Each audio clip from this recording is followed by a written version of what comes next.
The Oklahoma City Thunder tied up and win game 4 on the road against the Denver Nuggets, 92-87. Andrew, start us off. What were your biggest takeaways from this game? Man, both of these MVPs for a second straight game, it doesn't feel like they're having the greatest games in the world. Obviously, it's not the craziest thing to say at this point, but Shea, just even with his shooting splits not being that bad, just feels like he's having a worse series than he should be having, especially based off his regular season. In the last 2 minutes of this game, he went 0 for 3 with a out of bounds turnover, and then Jokic, he's just been like quite awful the last 3 games now. I don't care what the box score says. If you watch these games, they're taking the ball out of his hands in clutch situations, which is kind of insane for the Nuggets to be doing, especially with the talent relative to him. He's very clearly their best player on the court, and he's just not having a very good series at all. He's missing some of his like normal hook shots, his elbow shots. Just nothing feels like it's going in. He finally made a couple of threes, but man, he's not having a very good series at all. Yeah, it didn't really feel like he was as good in this game as maybe we had seen in years past. Jokic wasn't able to get anything going in the first quarter, just as the rest of this Nuggets team wasn't able to do. They only had 8 points in that first, but at least their defense, or at least the shooting or lack of shooting, was there for the Oklahoma City Thunder for the sake of Denver. So that was only 19-8. So they still were able to make this game competitive, despite Jokic not really being as sharp, or Michael Porter Jr., who I kind of wanted to highlight, not playing well whatsoever because he's dealing with that shoulder injury. He can't even lift his left shoulder. They said it so many different times on the broadcast, above his head. So they need some extra scoring, need something up from the bench, and they weren't able to get it. When we take a look at Denver, are you concerned with the Michael Porter Jr. injury and how, I don't know, how Jokic isn't playing maybe potentially to what we're used to?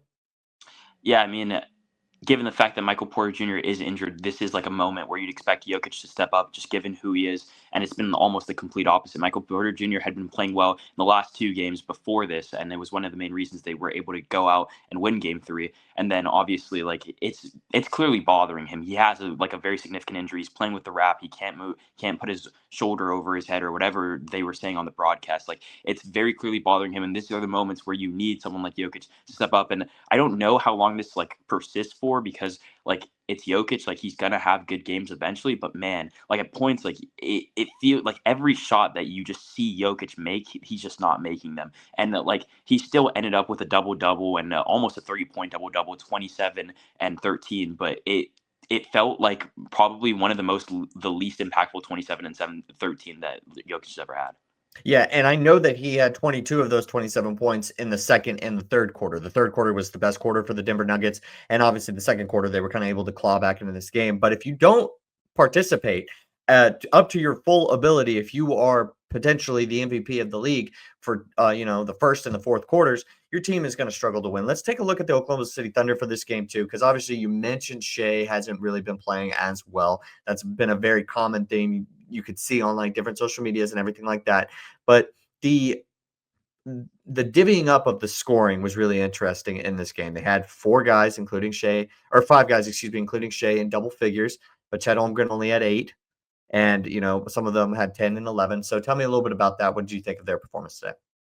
Yeah, divvying up, I think, is the exact right word, just because it felt like everyone was giving you a little bit of something. Obviously, Shea is the leader on that team. He's still at 25. He's going to get his points. The point that I was trying to make is that it just doesn't feel as efficient. Maybe it just doesn't feel exactly like the way Shea plays, at least during the regular season. But Jalen Williams also didn't have a very good game either. Coming off of one of his better games in the playoffs, he only had 10 points today. So he was a factor, but definitely not a big one, especially going 2 for 13. But then the bench scoring really came in clutch today. Cason Wallace went 3 for 3, had 11 points. Aaron Wiggins went 3 for 6 and also had 11 points. So the bench scoring, and then Alex Caruso had a really good game. Was a plus 12, was one of those double figure scores that you mentioned. So it is interesting that you think in the playoffs that you don't really go past 8 guys that you're playing consistently. This Thunder team can consistently go 9, maybe even 10 deep, and that is like clutch for them, because even like Isaiah Joe has been one of the players that they've kind of relied on for bench scoring. He didn't play very well, but there are other guys. Case in point, Cason Wallace, Aaron Wiggins, even Jalen Williams has been giving them good minutes on Jokic. So their bench has really helped them throughout these last couple games. Their bench was a big help, especially because this was a 36-hour turnaround. That was a dogfight in game 3 that went into overtime, and you're in Denver. And with all of that altitude and everything, and you need to be able to turn around and put it to this Denver Nuggets team with your back potentially against the wall. Because I believe if they had fell down 3-1, that would have been it. they would have been cooked. And they were able to, call on their bench when the Denver Nuggets weren't able to. Russell Westbrook wasn't able to get it going, and PJ only had 3 points in this game, and they were able to get this win. They got enough points to eventually. So then it mattered. I did want to bring up one last point also really quick was the shooting, because you mentioned how Shea hasn't been as efficient in this in these playoffs and in this series. I did also have an observation where I feel like there are a lot of teams that are shooting somewhere around like 25, 26, 27%. In this game, both teams shot 24% from the three-point line. There's just been a lot of putrid shooting performances, and maybe it's specifically in the semifinals that I'm noticing. And I just find that really interesting. Maybe it is playoff basketball, but I think sometimes if you're taking 43s and you're only making 10 of them, maybe you have to change the shot selection a little bit. Yeah, no, 100%, especially when those 43s are coming off of 1 for 18 for both of these teams in the first half. They definitely turned it up in the second half, but man, that first half, including that first quarter where like neither team broke 20, the Nuggets didn't even break 10. That was absolutely insane that they were just kept on chucking up shots, and they got to a point where both of them were shooting at 6% from the three-point line. At some point, the shot selection does have to change, like you were talking about. And like we're talking about bad shot selection, man. Jamal Murray, like he didn't have a very good game either. 5 for 15. He was like, especially coming off of last game where he had some clutch shots and was really good for the Nuggets. They need some consistency, especially if they're not going to get something from Jokic. And Michael Porter Jr. is injured. Aaron Gordon didn't have the greatest game in the world. Jamal Murray needs to be one of those playoff risers, and unfortunately, he wasn't in this game. And like just in general, 5 for 15 isn't going to do it for anybody. 33%. That's 2 of 36, right? Yeah, 2 of 30. Yeah, 2 of 36 for the first half Yeah, among both of combined. those teams. And then they were 1 of 25 from the three-point line at the end of the first quarter. So I'm glad that you mentioned that. All right, let's move into game 5. This goes back to OKC.